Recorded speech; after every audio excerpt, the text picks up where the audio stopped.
Hey guys, Railroad Sniper here today. Got another tool review. I'm coming at you with the Stanley Fatmax Classic 33-735, I believe it is.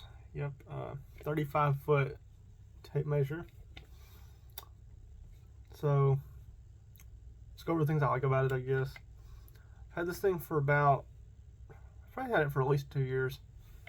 One of the reasons I got it because it's one of the only tape measures I've seen like in stores that's, you can see, made in USA. Now it is made in USA with global materials, so you know it's not perfect in that regard, but better than just completely made in China or Taiwan, you know. So that's nice. I got 35 foot because I thought it would be really nice to have a 35 foot tape measure, you know, get 10 extra feet. Honestly, I don't think I've ever measured anything over like 8 feet, so it's debatable how good that decision was.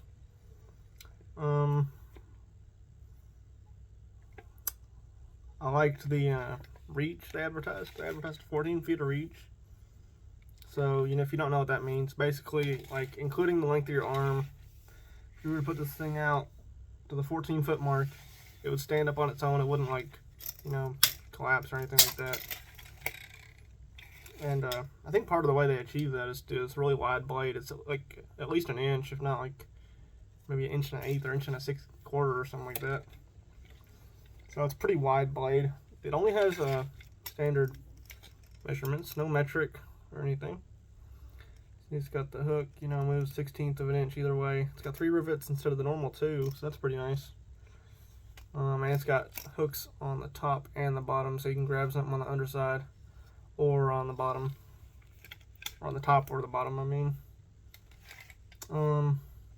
It's got all your markings, like your 16-foot stud, 16-inch stud, and it's got like the 19 point whatever marking. I forget what that one's for.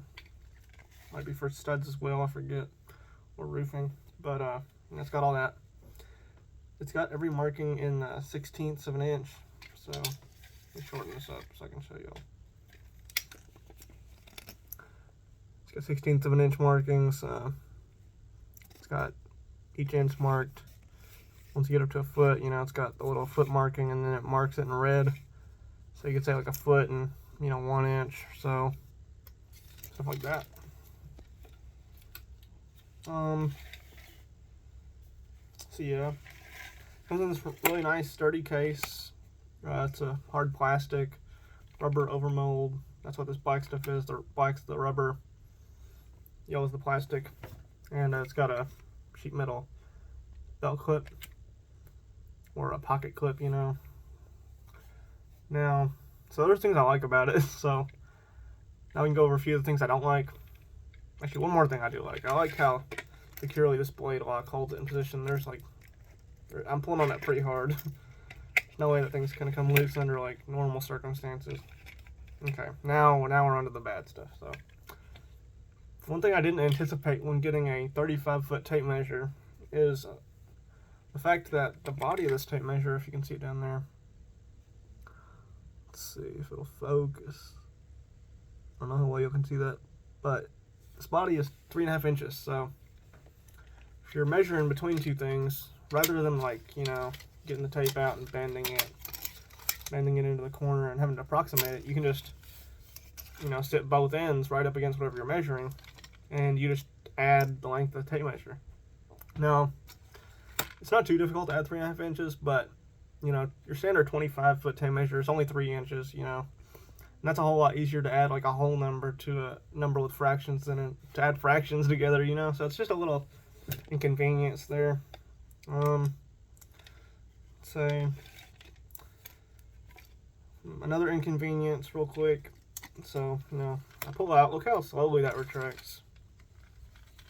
Like, this thing is so slow, and if you pull it out far enough, like, say, I don't know, like 4 feet, you know, it's like hardly retracting. You kind of have to assist it. I guess that could be a blessing or a curse, you know. If you want your tape measure to not have so much tension on it, then that's probably pretty good. But if you just want it to retract easily, then, you know, it's a deficiency. I tried fixing that. So if you don't know, you can take the tape measure apart with these 3 screws, as well as the little center screw for the belt clip, and you can like tension the spring. I tried making it a little tighter and did recoil much better, except you know, I coiled it up so much that it wouldn't extend its full 35 feet anymore. So you know, that's the main function of the tape measure. So I just put it back how it was, and I just deal with it, you know.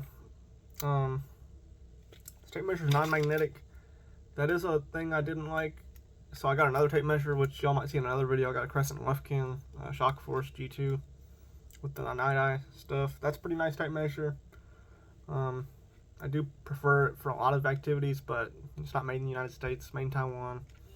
So I like keeping this thing around just in case. And I probably would say that this thing's plenty durable enough. You know, it's accurate. There's certainly nothing wrong with it other than like those little pet peeves I've went over. One thing I forgot to mention, all the way up to about 4 3/4 of an inch. I don't know how well y'all can see that on camera, but I think you can see a little bit of the lip right there. It's got a extra thick plastic coating on it to keep the markings from getting rubbed off at the very tip, and the rest of the blade has this little plastic coating, which is a little less high quality. You can kind of see it peeling off. And it's pretty standard, honestly, I think, because every other Stanley tape measure I've seen that has this little coating has had it peeled off as well. But, you know, it's nice while it lasts. And, like, I don't think this thing is too much worse for wear. Also forgot just a little metal insert here so you don't break the casing, I guess.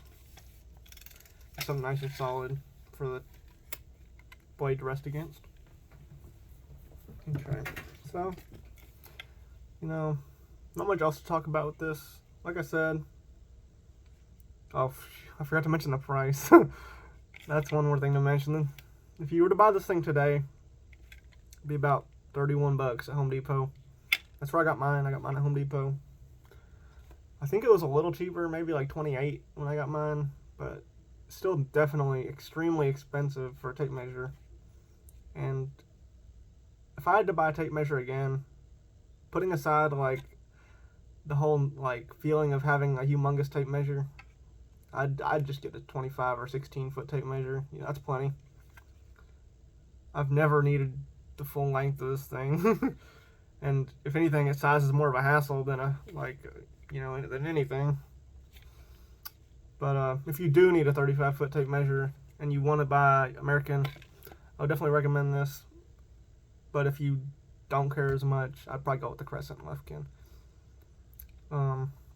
Anyways, that'll about do it for this review today of the Stanley Fatmax 35 foot tape measure, model number 35. No, dang, wrong again. Model number 33-735. See you guys in the next video, and thanks for watching.